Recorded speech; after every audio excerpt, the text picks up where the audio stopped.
Good evening, everybody. Welcome back to the most interactive wrestling show on the interweb. Welcome back to wrestling as I adjust my camera. For those of you watching on youtube.com/Real Take Wrestling show in the world. I don't know if I said that last part, but the most interactive wrestling show on the interweb, Wrestling with Omer. I've got a great show planned for you guys today. We're going to be talking about the big rumor concerning CM Punk that he backstage politic the hell out of his world title run in AEW. And also we're going to discuss Mark Henry, I should say, his recent comments about CM Punk. We're going to be talking about a lot of other stuff as well, so be sure to kick back, relax, and enjoy the Real Take Roundup, Rumor Roundup. We're gonna work on all of this. Much like my life in general, this show is a work in progress. So, you guys want to help out the show? Be sure to leave your questions, comments, concerns in the chat. Hit that like button, subscribe, hit that notification bell so you get notified whenever a new video is released, and also be sure to leave a super chat if you can. So, We've got a good amount to talk about. Let's get into the CM Punk stuff. As I am doing 4 jobs at once as I do this. So we have this rumor about CM Punk. There's this rumor going around about CM Punk. This is according to Ryan Frederick, who claimed on his Discord server. So yes, this is a rumor. I want to be clear. And yes, in wrestling, we can talk about rumors without them being reports. This is strictly a rumor, and that is how I'm going to treat it. So, rumor was posted on the Wrestling Observer Discord server by a person who is a member of the Wrestling Observer community, Ryan Frederick, and he is, by the way, officially he's, I believe, staffed by the Wrestling Observer. So, Ryan Frederick, regardless, said the following about CM Punk Hangman Page, this whole CM Punk Hangman Page thing. So, it says that he alleged that Hangman Page was originally set to defeat Punk at Double or Nothing 2022, where Punk eventually unseated Hangman Page for the world title. Sorry, I should have had this better. There we go. Here we go. I got the official quote. There we go. So this was the actual post on the Discord server. Hangman Page was going to beat Punk at Double or Nothing until the Workers' Rights promo.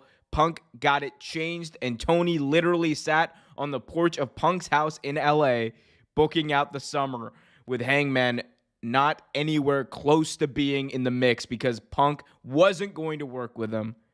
No way they were going to... oh my God. No way they were going back to him at that point. So, there you go. That's the rumor that the rumor is that CM Punk didn't like that workers' rights line from Hangman Page. And he said, forget you. I'm not only going to book myself to win this, and I'm not only going to tell Tony Khan to book me to win this, but on top of that, I'm going to make sure that you being Hangman Page, are not anywhere near the top of the card, anywhere near my world championship. It sounds like the original plan was something along the lines of a more drawn-out feud between CM Punk and Hangman Page. Because I do believe that they were going to go to Punk. It was a matter of time before they went to CM Punk as the AEW World Champion.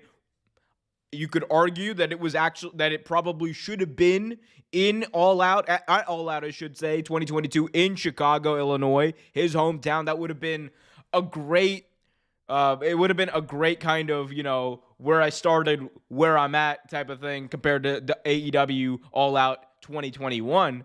But that's not how things happen.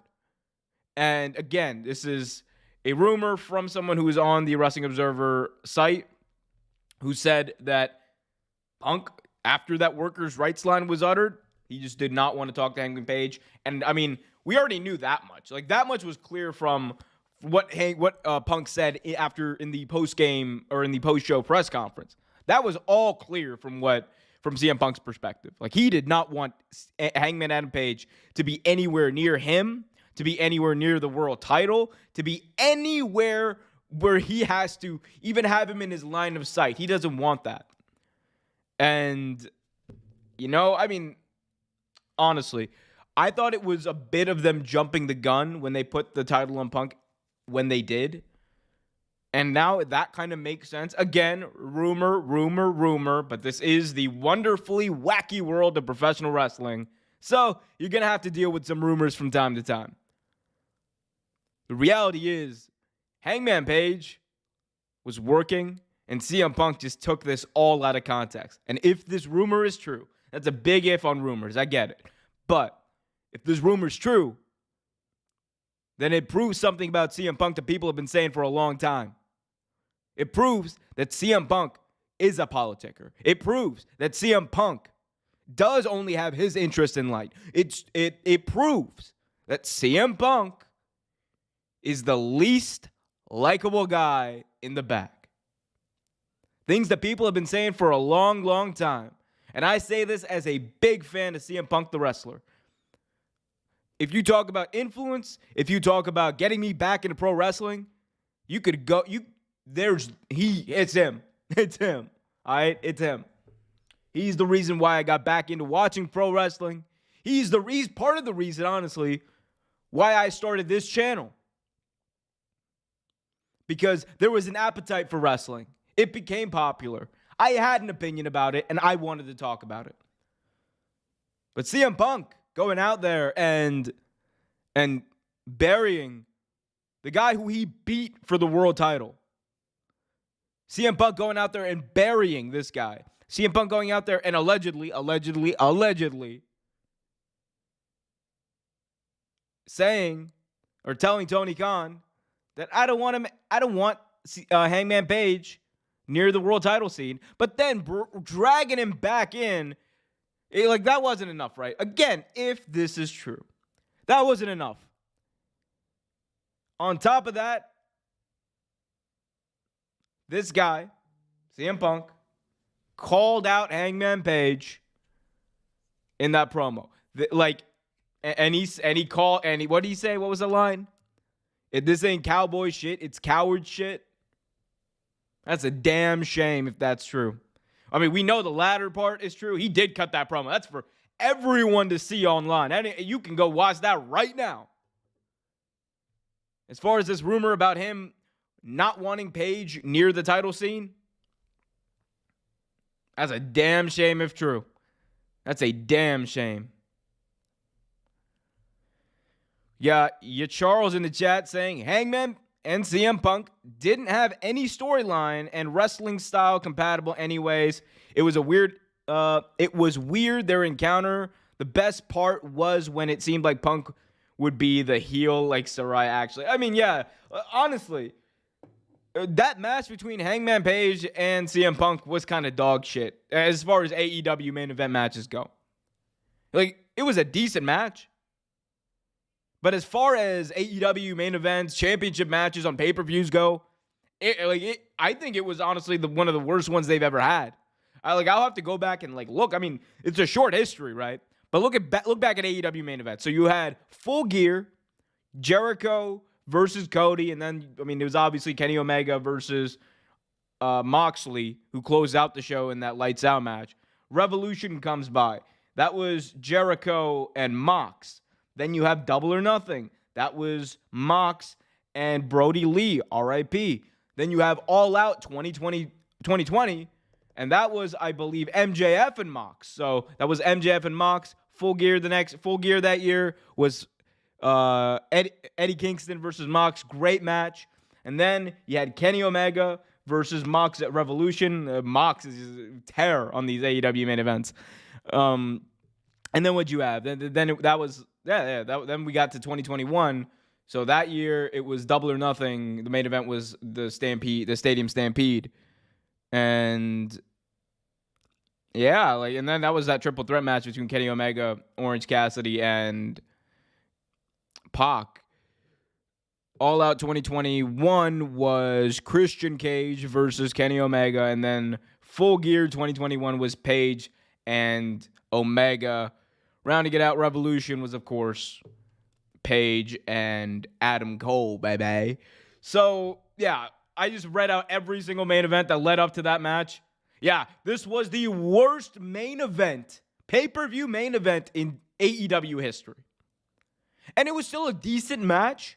It had the feel of a big match because you had two of the biggest stars in the company going toe-to-toe with each other. It had that feel. The thing is, though, it just didn't deliver like people thought it would. And I agree with you, Charles. The chemistry was not there. Not to the degree that I think people expected it to be. Not at all. And maybe that's it. Maybe that's it. But I'll tell you what, Punk did have a big ear-to-ear grin. Ear-to-ear grin when he won that title. Maybe it was just a bit of an extra FU in the end. Let me know what you guys think about that, though. You got your Charles in the chat asking, does AEW really need CM Punk to come back? No, I don't think AEW needs CM Punk to come back. But that being said, I think it would behoove AEW to try to find a way to bring him back. It would be better. The people they need to stick around, honestly, are Kenny Omega and the Young Bucks. Those are the people they need to stick around. Like, Cody leaving wasn't that big a deal. Like, Cody leaving was not that big a deal. But if you get to a situation where Nick Jackson, Matt Jackson, and Kenny Omega leave, that will be disastrous for AEW. That would be disastrous. Because at that point, the entire reason you started this company, just 3, 4, 5, whatever years later, they're gone. The catalyst for starting the company, the catalyst for getting on TV, the catalyst for all those pay-per-view buys, and this movement that became a resurgence in professional wrestling, gone. And I'm not saying AEW wouldn't go out of business overnight because of that, but it would hurt. It would hurt a lot because you have a lot of people that came for that. That being said, they've done a decent job of building people who can fill in. Because remember, Kenny Omega wasn't always on TV. There were months where he wasn't on TV. Matt and Nick Jackson, the three of them, Kenny, Matt, Nick Jackson, and CM Punk were all not on TV for months upon months. And granted, the ratings weren't like superstar level out there. Like they weren't great. Like they weren't hitting 1 million, but they were hitting 900,000, which is what they average basically every week. And in today's television, what their ratings are good. And I know people want to be like, oh, look at this. SmackDown gets 2.3 million. AEW only did 950,000. Blah, blah, blah, blah, blah. Yeah, it's on a bigger network with bigger exposure, and it's been going on for 20 years compared to AEW. It's only been going on for like 3-4 years. And that's not me saying like, oh, it's a better show. Like, if you ask me what's a better show, I'm going to tell you what's a better show. Right now, I think Dynamite's a better show. But the best segment, like each and every week on TV, doesn't matter who it is, best segment always belongs to Sami Zayn. So that product, that one storyline, that's the best storyline in wrestling. And that belongs to WWE. Your Charles in the chat saying, knowing all the backstage stories about CM Punk and Hangman Page, it makes sense that their match didn't deliver. I agree. But I don't believe that Matt, Nick Jackson, and Kenny Omega can leave AEW. Like, it would hurt. It would hurt them. They would need to find a way to fill that void. And it would be difficult. It would be difficult, but they could do it. I don't think people want to say like, oh, if AEW lose Matt, Nick Jackson, Kenny Omega, it's over. Like, it's over the next day. No. They have a TV contract. Ratings might go down a little bit, but they've done a good job of building these stars. Like Ricky Starks, I'm still to this day convinced Ricky Starks should be the guy to take the title off of MJF. I really do believe that. Their feud going into Winter Is Coming last year was honestly one of the most captivating things I saw on AEW all year last year. On AEW TV, that is. The CM Punk's post-show press conference was still the most captivating thing I've probably ever seen. But that to the side for a second. Like, Ricky Starks proved, I think, to everyone that he is exactly who we thought he was. He proved to everyone that he is that guy. And we had been talking about it for a long time. He looks like he's got the charisma. He looks like he can make it work in the ring. He looks like he can talk. People made fun of him for being like, oh, he's just a bootleg Rock. And MJF, I believe, said something to the effect of that. And then he just came back. I remember that promo battle between him and MJF where he bodied MJF was just absolutely spectacular. So they got young people like Ricky Starks. You got a guy you built up like Hangman Page to be one of the cornerstones of this company. You still have Moxley for 5 years. You still have Jericho for 5 years. You have things to build out. You have things to build on, I should say. FTR if they stay. If you find a way to get CM Punk to come back, you'll have CM Punk. So, and we're not even getting into the women's division. Jade Cargill is one of the biggest stars in pro wrestling right now. She's one of the biggest stars in pro wrestling. You got Jade. You got Britt Baker, who's also one of the biggest stars in pro wrestling. Saraya, Ruby Soho. The list goes on and on and on. And so much young talent to build off of. Like, AEW would do fine. They would take a hit, but they would do fine without the Elite. Now, they might need to change the name of the company. I don't know about that, but they might need to change the name of the company. Natural Healing says, everybody's replaceable, even Hangman Page or Omega. So I agree with that to this degree. I don't think you can ever replace a talent like Kenny Omega to be Kenny Omega. That will never happen. Kenny Omega legitimately right now is probably the best wrestler in the world. I'm not saying of all time, but he's up there, man. Kenny Omega is great. That being said, when The Rock left WWE, like think about all the people who've left WWE. The Rock left eventually. Stone Cold left eventually. The Undertaker, well, okay, he didn't leave. But you know what I'm saying. Like all the big stars, Hogan, Bret Hart, eventually everyone left. Shawn Michaels had to go. Eventually everyone left. And what happened in the end? You find a way to make it work. You find a way to build new stars because the talent is all there. Dante Martin is a guy. 5 years from now, we're going to be talking about Dante Martin as a wrestler in the same light that we're talking about a guy like Matt Jackson, Nick Jackson, or a guy, or a guy like even Kenny Omega from an in-ring standpoint. That dude is one of the best wrestlers, one of the best entertainers, one of the best in-ring performers I've ever seen. Ray Phoenix is already there. Ray Phoenix, you could argue, probably should have a singles run at this point. That's how great I think he is. I think he could be one of the best in the world as a singles guy. So there's so much talent. They will find a way to build it up. It's just a matter of doing it in a timely way. Because one thing you don't want to do, you don't want to waste time, and you don't want to go the way of Impact Wrestling. Because the way Impact Wrestling went was, we already have such amazing homegrown stars that are attractions.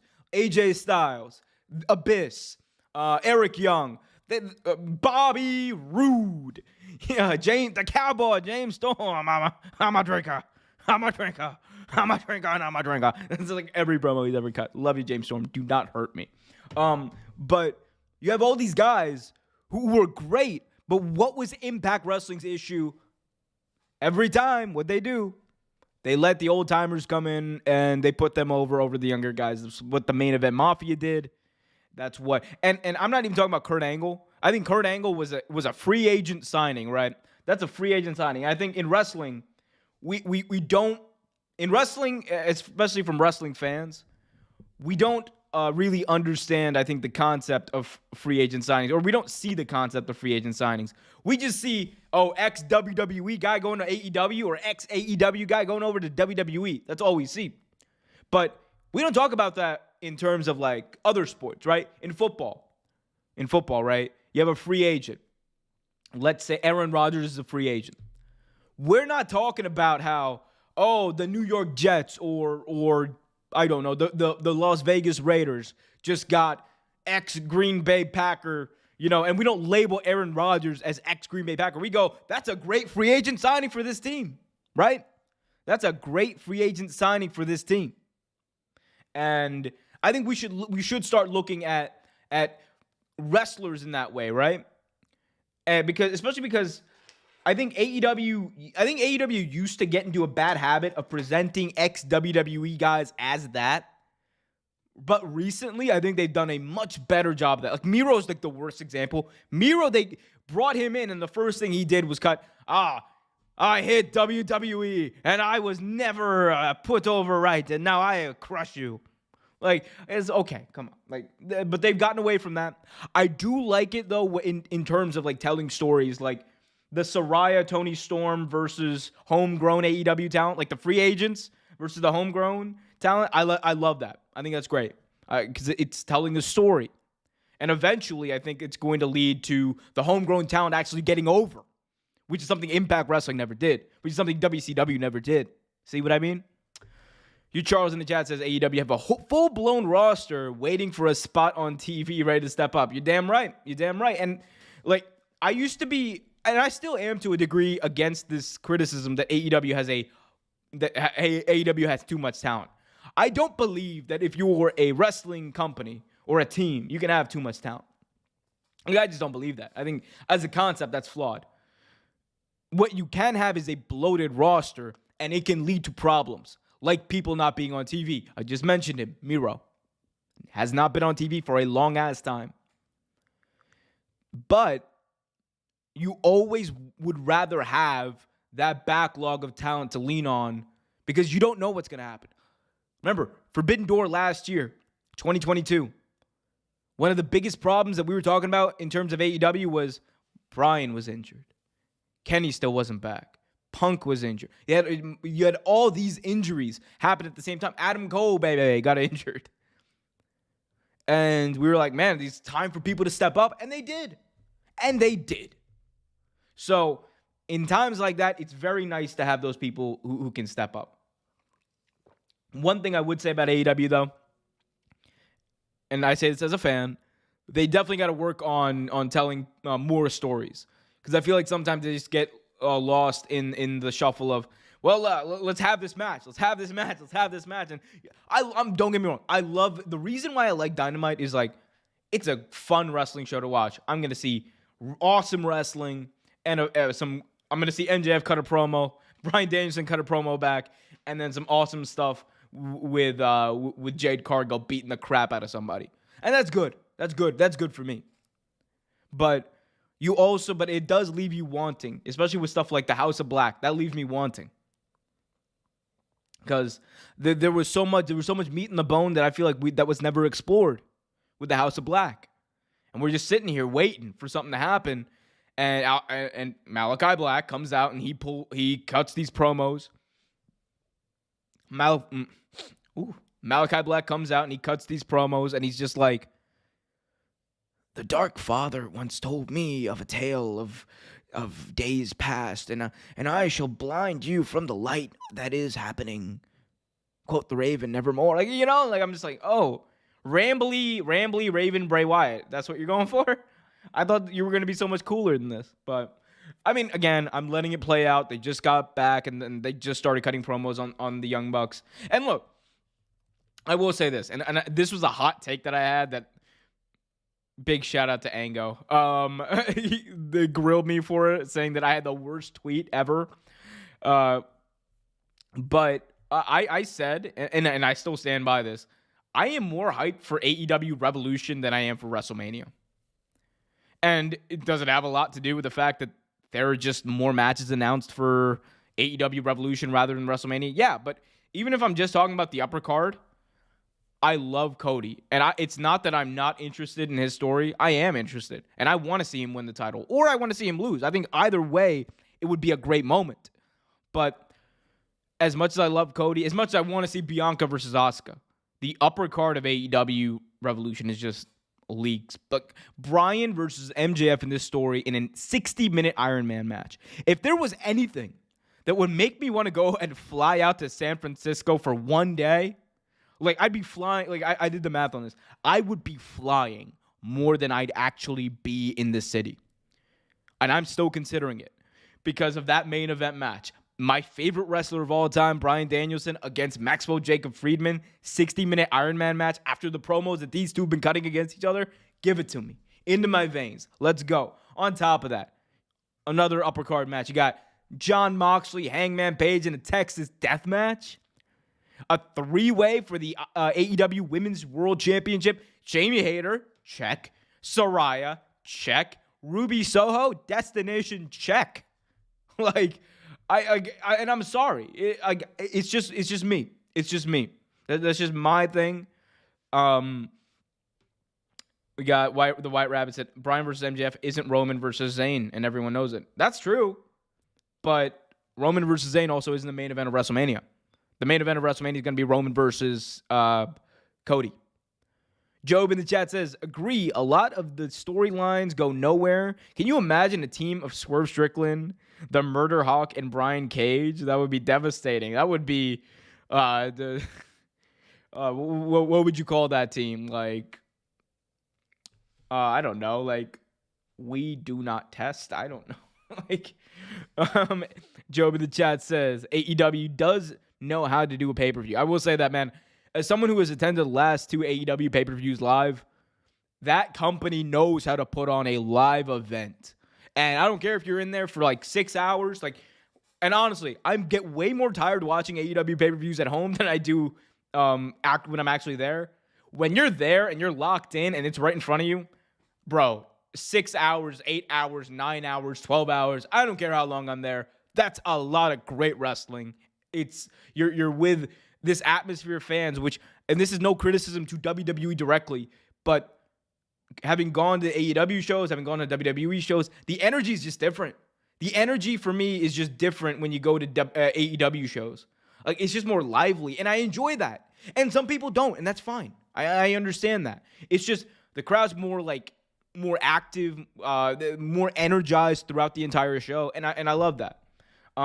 Montreal, though, I mean, like, look, if there was ever a crowd I wanted to be a part of, it was that Montreal crowd when Sami Zayn was facing Roman Reigns for the title. It's historic. We're going to be talking about that match for decades to come. Job in the chat says, oh, sorry, I already read that one. We got Daniel saying, then go. I want to. We'll see. I got to make the finances work out, man. If you guys want to help me make the finances work out, y'all know what to do. Donate a super chat. Super chats are a great way to support the channel and guarantee your question statement gets read out on the air in ample time in its answer. Wyatt, the White Rabbit in the chat, says, after Hayter beats Ruby and Saraya, who else is next? Because they can't do Britt Baker no time soon. I mean, what do you mean who else is next? Excuse me. So the talent in the AEW women's division. I mean, who else is next? I want to see on a pay-per-view. I want to see Jamie Hayter versus Hikaru Shida because they had a great match. On Dynamite a few weeks ago. Like, I thought it was honestly one of the best TV matches I had ever seen. Like, it was crazy because I was just like, what is happening? Like, this is insane. What am I watching? But I think you like there's so much talent in that AEW women's division. Like, you could do Hayter versus Nyla Rose, Hayter versus Riho. Again, someone we don't talk about because she hasn't been on TV like too much.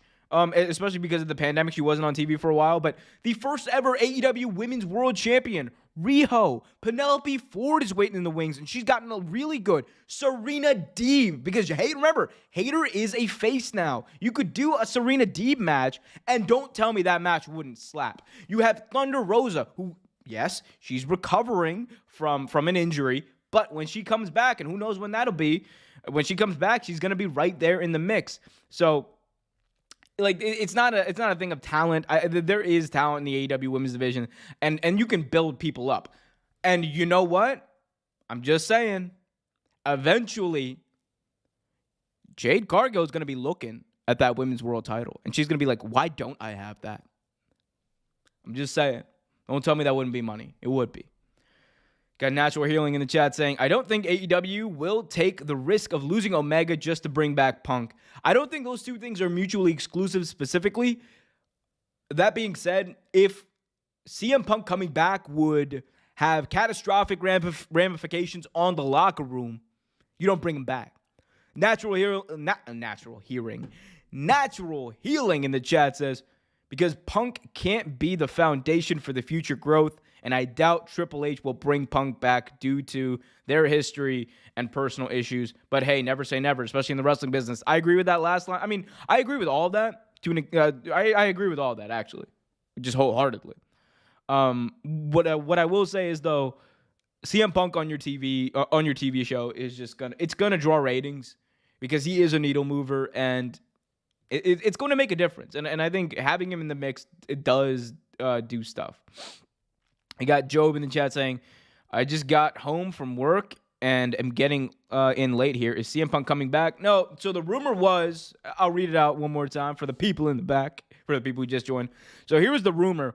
Rumor is, quote, Hangman Page was going to beat Punk at Double or Nothing until the Workers' Rights promo. Punk got it changed, and Tony literally sat on the porch of Punk's house in LA, booking out the summer with Hangman, not anywhere close to being in the mix because Punk wasn't going to work with him. So, again, rumor, but it is what it is. Your Charles in the chat says, Punk as a heel fits way better than Punk as a face. I think Punk had to come back as a face in AEW because so many people wanted to see him back. Like, he was going to get cheered, especially in Chicago. He was going to get cheered. But I do think that CM Punk heel turn, there's still so much meat on the bones there. The Wyatt Rabbit says, Sheeta will lose again. Sheeta and Riho will always lose, and so will Penelope Ford, too. Rosa ain't coming back soon. Not even stat. Sky Blue sucks. Willow Nightingale is the only talented one behind Sheeta and Riho, Ruby Soho, Tony Storm, Baker. A lot of women in AEW. It's not that they're not great. I think, okay, also, if you want to talk about underrated, I think Anna Jay is very underrated because we see, I think this, Anna Jay is probably, in my opinion, the most underrated women's wrestler in AEW because of how crappy her gimmick is in the Jericho Appreciation Society. Her gimmick in the JAS is absolute hot garbage. She's just going around, you're like, I'm going to choke you out. I'm going to choke you out. I'm going to choke you out. It's camp. It works for what they're trying to do in the Jericho Appreciation Society. But man, I'm telling you, the matches that she has, and they've been kind of hidden on Rampage, but she has some banger matches. Like, anytime there's a women's street fight that she's a part of, it slaps. And she's a big part of making sure that happens. She kills it. Like, go back and watch. I think it was Ty Mello and Anna Jay versus Penelope Ford and the Bunny. It was a hardcore match, main event of Rampage one night. Absolutely killed it. Like, one of the insane match. And they just had one recently, too. So, Anna Jay is very underrated. We got the Wyatt Rabbit saying they should do Ty Mello versus Jamie Hayter or Athena. I mean, Athena is the Ring of Honor champion, but you could do that. I don't necessarily like it when AEW mix in Ring of Honor talent with or Ring of Honor television stuff with AEW. I think Athena's an AEW talent, but that's a whole different discussion. But I do think that like you have the talent to have great matches. Like it is there. It 100% is there. And look, Forbidden Door's coming up. We know that there will be a Forbidden Door 2. And one of the matches that people want to see at Forbidden Door 2, don't lie to me, people. You want to see it. Imagine a Jamie Hayter versus Mercedes Moné. For like, even if it's like, and it doesn't have to be title for title. Don't make it title for title. Actually, do not make it title for title, because I don't think you're gonna be able to appease either company if that's the case, and you're gonna end up with like a disqualification, shitty gimmick or shitty finish. Make it an exhibition match just to find out who's the real women's world champion in wrestling, and just let them go and have a great match. Job in the chat says talent for AEW has far better wrestlers over WWE. AEW has just got too many people, not enough TV time. The White Rabbit said they're not doing that. I mean, they are doing Forbidden Door 2. And I would really think, I mean, Mercedes is going to be on that card if they're doing it. If she's still women's world champion for New Japan, they're going to do it.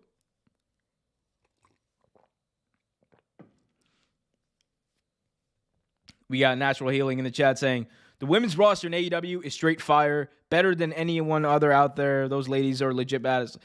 I agree with most of that. Those ladies are all legit badasses. They're all capable of having great matches, and they're all getting better, especially the younger ones. They're getting better. I ain't gonna hold you, though. for comparing women's divisions. And I don't usually like comparing women to women, but in this scenario, I'll just compare the talent of both those divisions. Becky Lynch, Bianca Belair, hell, even when she's on it, Ronda Rousey, Liv Morgan. We saw it in this past week. Asuka, like, I'm just saying, like, that's a creme de la creme. Charlotte Flair, Rhea Ripley. I can keep going on and on and on. But that being said, they both have stupendous, a stupendous amount of talent. That's what I'm trying to say. Wyatt Rabbit in chat says Jordan Grace versus Mercedes Moné. Well, I want to watch that. Put it on my TV screen, Tony. And actually not Tony, but Gato and Scott D'Amore. Put it on my TV. We got the Wyatt Rabbit saying Liv Morgan's gonna lose this Friday. Is she facing off for the for the title? Because if she is, probably. The funny thing is, WWE has like a better talent pool for as far as the women's division go, but man, they do not know how to book a tag team division to save their life. Even right now, they can't book the women's tag team belts for nothing. Like nothing. Like, and those titles, there's this bad faith argument that those titles, that those titles don't deserve to exist, and I am very much against that. WWE has more than enough talent across all of their brands to make a women's tag team championship belt work. They just don't have the booking, the patience, or the wherewithal to go about it in the right way. And that's what's plagued the women's tag team titles ever since their inception. And it sucks because when they first came on the scene, I was like, yo, bet there's something to chase. There's some stakes here for all these people who are on the sideline. And I love it. I'm here for it. The White Rabbit in chat says that she's one of the people who is angry about WrestleMania, as she should be. Yogi in the chat says AEW is a minor league. You can't even try to say that they have better wrestlers. You stands are clowns. Okay, we don't need to. Just because someone has an opinion about wrestling, guys, I don't care what it is. Like, as long as it's not derogatory or whatever. No need for name calling. No need for any of that, guys. It's all wrestling. It's all fun. You like AEW, watch AEW. You like Rampage, or you like WWE, watch WWE. You don't like either, watch Impact. You don't like Impact, you can watch NWA. You don't like NWA, you can watch MLW. You don't like any of that, you can go watch New Japan Pro Wrestling. You can go watch Noah. You can go, there's so much wrestling out there. You can go to an indie show, a local indie show. Support your local indies, by the way. Like there's so much out there for everyone. Just watch what you want to watch. Like, I think we as wrestling fans get it's easy too, like in the social media age, to get caught up and you know, and just disagree and focus on our disagreements. When we can just be like, hey, yo, cool. I like this for this reason. It's okay. White Rabbit says nobody cares about the NWA. Now, that's true. Unfortunately, that is true. But the two people that love Tyrus being world champion, the two people that love Tyrus being world champion, they're all about it. Those are the same two people you see in the stands on their pay-per-views. There's only two people. Job in the chat says, or Impact. I mean, Impact is doing well. Impact is doing well for what they are.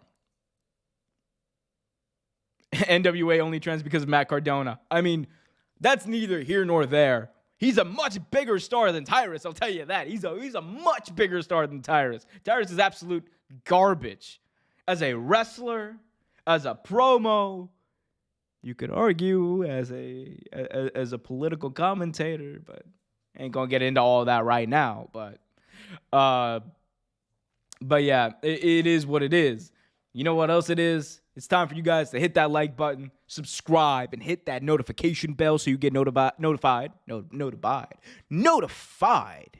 we go. Whenever a new video is released. All right, what are we doing next? What are we talking about? Kenny Omega? Let's talk about Kenny Omega. So, Report came out this week. I'll try to credit the source whenever I find out exactly who it is. Probably one of the big ones. A report came out, though, this week that Kenny Omega is set to be open-minded about going to WWE. This is according to PW Torch. Okay, so here we go. That's Wade Keller. He says, quote, I haven't independently verified the rumors of WWE being interested in Omega.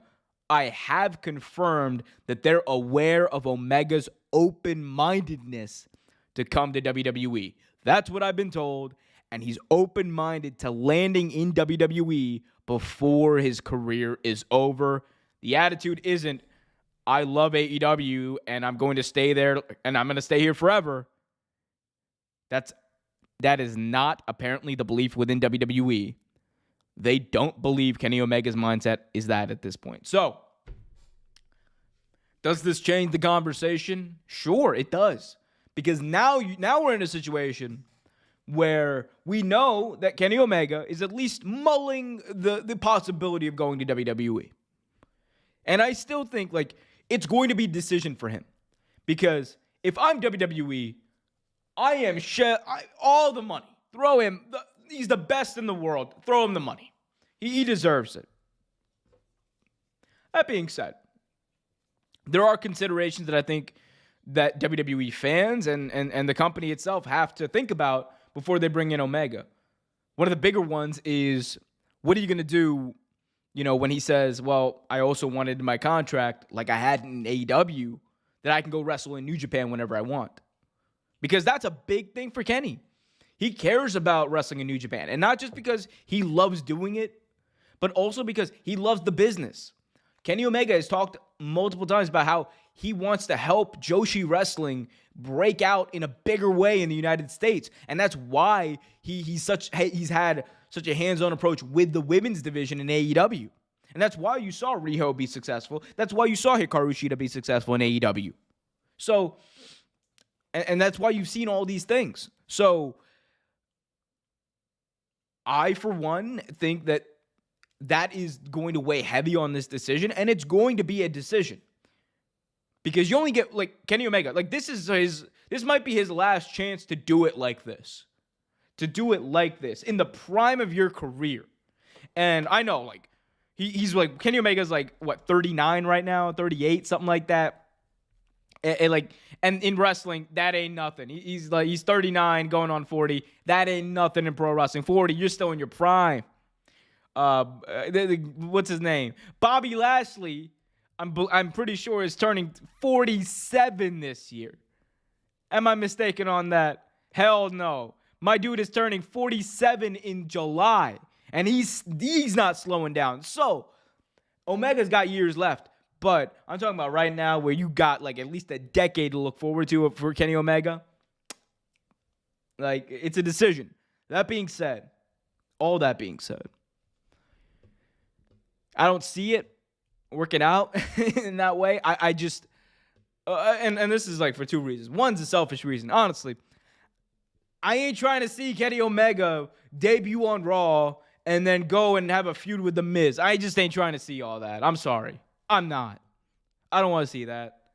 I'm not trying to see Kenny Omega go out there and be like, oh, well, The Miz. No. And Miz going, well, Kenny, I'm The Miz, and then they're going to do the awful joke, every single feud they do. I just don't want to see it.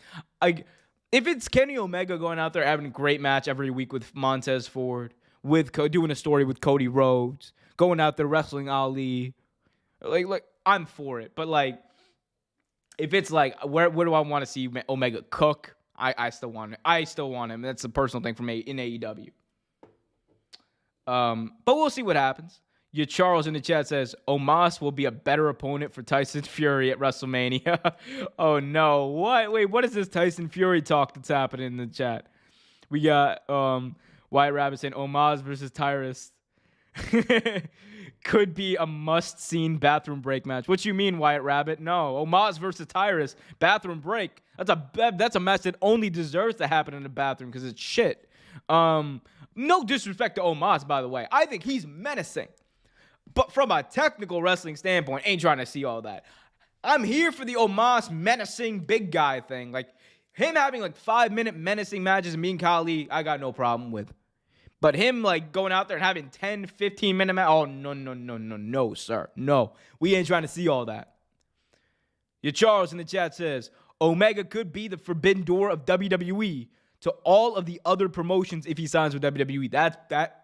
It's true. It could happen. It could happen. And that would be great.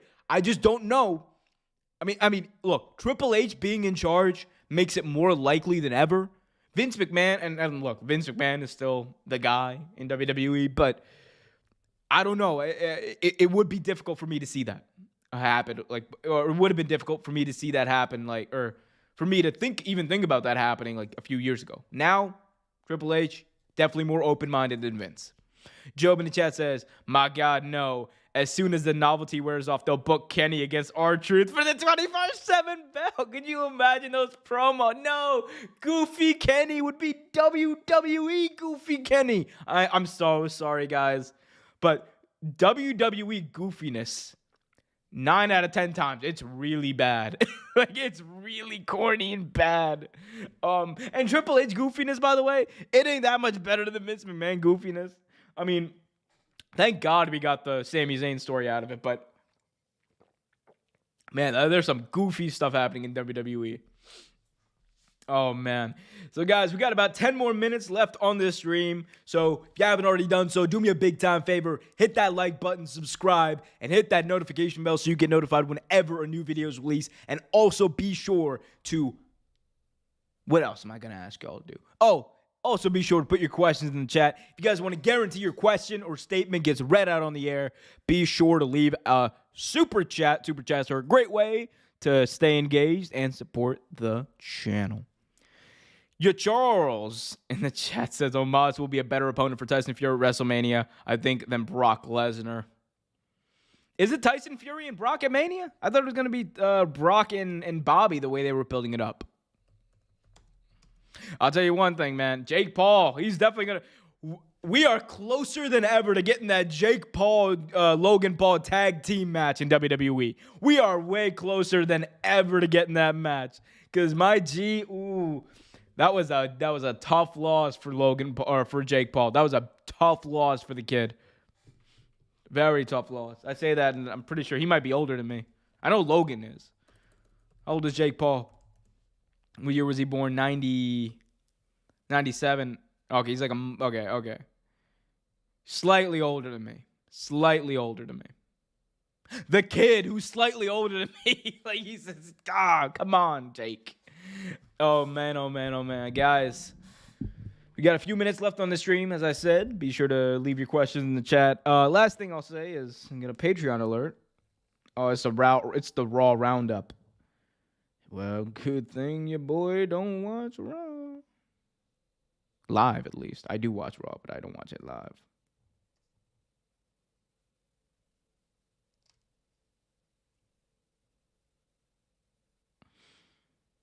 Okay, no news on that front. Okay, let's see what else is going on. I'm just going to look up some news stories. Job says, I thought it was going to be Bray versus Bobby.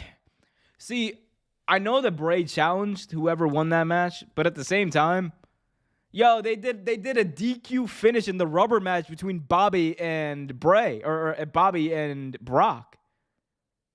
Bro, they got to run that back. I'm trying to see the main event. Or the final battle between these two. I'm trying to see the climax here. So I think it'll end up being Bobby versus Brock. I think it'll end up being Bobby versus Brock. I just love that. Bobby! I just came off my phone, Bobby! Cowboy Brock Lesnar. My God, that is one cowboy I would never want to meet in a dark alley. Brock Lesnar, he's so big. He's a monster. Dude's big as hell. What else? Oh, I'm not even talking about the right thing. Let me put this back up. Boom. Thumbnail, baby. By the way, can we all take a minute to just marvel just marvel at my thumbnail game. I'm not usually impressed by my own thumbnails, which I know is a very geeky, nerdy YouTube thing to do. That, though, I'm looking at that and I'm just like, that's a sexy thumbnail. Don't lie to me, kids. That's it. Or people, kid. Don't lie to me, kids. No, don't lie to me, people. That's a sexy thumbnail. Like that is dope right there. Job in the chat says, I thought it was, I already read that. It says, who's your guess on who's going to win the MJF American Dragon match? Ayo, look, if you ask me right now, it's obviously MJF. MJF ain't losing that title. But how he's going to do it, I think, is going to be very entertaining. That being said, when that bell rings, all logic inside my brain will leave. Because that's what happens in every single time Bryan Danielson wrestles a match. I don't care what happened. Logic leaves my head, and I am rooting for him. Because he's the best to ever do it. He's been my favorite wrestler for, 13 years. This dude has been my favorite wrestler. 13 years. Like, I just don't know. Something overcomes me, and I'm just like, I don't care what's going to happen. He's going to win. I don't care if it doesn't make sense. He's going to win, and I just root for him. Your Charles in the chat says, CM Punk should indeed come back as a face and go directly to face the Elite with FTR. That is the money match. The Elite versus CM FTR is the money match. And if I'm Kenny Omega and I'm the Young Bucks and I'm Tony Khan, you got to think about that, man. You got to think about that match. As long as it doesn't have a detrimental effect across the entire locker room, which it was rumored to do so, you bring CM Punk back for at least that match. And there's also, remember, there's also the possibility of AEW adding time to his contract. Remember, he was injured for multiple months, and he was out off TV getting paid for multiple months, not fired. So there's a chance they extend his contract. Natural Healing in the chat says, hey guys, what's your take on Gunther? Oh, no, not Gunther. Walter. No, it's Gunther. What's your take on Gunther? Greetings from Vienna, Austria, Europe. Hello, my good friend. Big salutations to you, and hope the weather and everything is great down there, or up there in Vienna. What's my take on him? My take on him, he's bloody fantastic, and I want to see him wrestle every day of my life because he's just so bloody fantastic. I mean, it's Gunther, it's Walter. The dude's a walking bucket, a walking slam dunk, a walking pink chest for whoever's in his way. Because look, bro, like I ain't white. Granted, I'm not that dark, but I ain't white. That man could make my chest pink. As pink as his background over here. Pink. By slapping the hell out of it. Like, bro, like, he'd have me looking like Bryan Danielson after every match he ever had. Just like pink sores all over. Like, oh my God. Like, his chops are nothing to be messed with. Dude's awesome. Natural Healing in the chat says it's freezing in Austria. Well, that's a damn shame. I'm sorry to hear that, friend. Oh, man. Oh, man. We got about 4 minutes left in this stream. So, guys, get your questions in. If you want to extend this stream, y'all know what to do. You guys can leave a super chat, and that will force me to talk for at least another few minutes. Fred Lorino in the chat says, ew. PM Skunk. Oh, that's a good one. PM Skunk? I honestly have heard CM Punk Biznich. I'd heard a lot of stuff, but seeing a PM Skunk, that's a good one. That's creative. Yeah, Charles in the chat says the Bloodline storyline would be a throw at the back of the line to the CM Punk facing the Elite. Ooh, I don't know. Because they are different. One's a long-term story. Because I think I do classify them differently, right? I think the best comparison that AEW's ever had to the Bloodline would be that Hangman Page story. And I still am to this day an absolute geek when it comes to that story, because that is one of the best told stories in wrestling history, as is the Sami Zayn versus Roman Reigns versus the Bloodline, whatever, right? The Bloodline in general. But I don't really compare that because the CM Punk, because the Hangman Page and Bloodline storylines, those were more rooted in wrestling kayfabe. But the appeal and the aura and the attraction that is CMFTR versus the Elite, that's all based in real life stuff that happened, you know?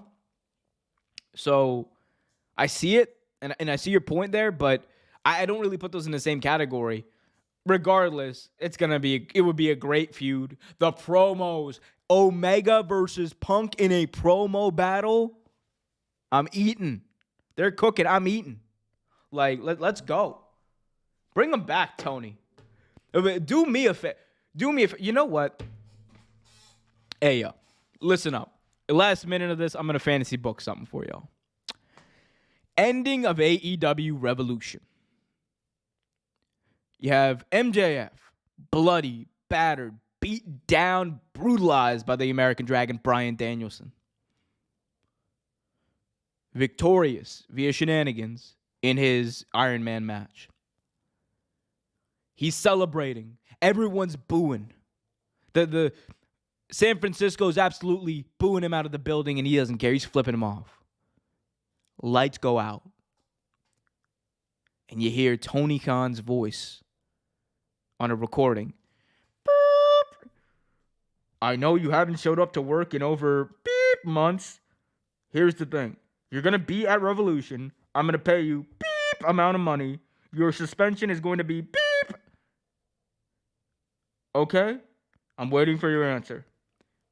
And then you just see the silhouette of CM Punk on the screen show up, much like MJF did. And you hear Cult of Personality play. The roof of the Chase Center they would need to invest in a new roof. Tony Khan would be liable for so much damage because the roof would blow off that bitch. Like, it would be insane. Your Charles in the chat says, yeah, the Hangman storyline isn't close to the end yet. Yeah, like the Hangman storyline, that's the best part. It's just a continuous thing.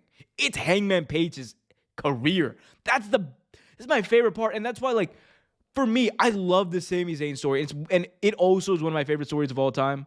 But yo, like, the Hangman thing, it hits me, man. It hits me because they were talking about real stuff too, and it's just so deep. I love it. We got Charles saying, "Wow, is the Joker in the match?" Not even as a Joker, just coming out, because remember, that's how MJF interrupted CM Punk's big moment, winning the AEW World Title in Chicago. Wouldn't it make sense for CM Punk to return the favor? I don't know. Y'all tell me. Job says, love this show. Well, Job, by the way, we have, I hope I'm saying this right. Apologies if I am not. My good friend, Mercia. We got Mercia in the chat saying, hi from Romania. There we go. Trademarked. Romania, trademarked. I love that. Greetings. Salutations. Job says, love this show. Job, you're Charles, Natural Healing, The Wyatt, everyone who's joined in this chat. I love all of y'all too. Thank you for helping me build this community. Remember, the whole point of this community that I'm trying to build right now is to make sure that people have just a dope place to talk about wrestling with. Whether you like WWE, whether you like AEW, whether you like New Japan, I don't care what you like.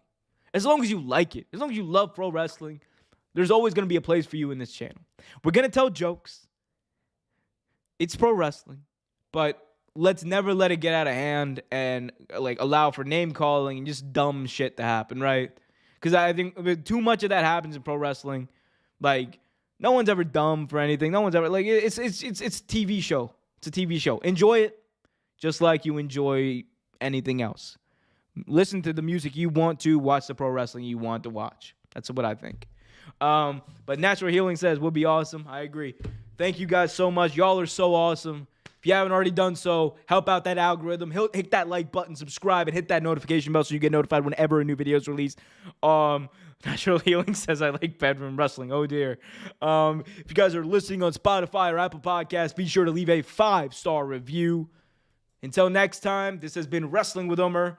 Be happy, be healthy, and keep it real.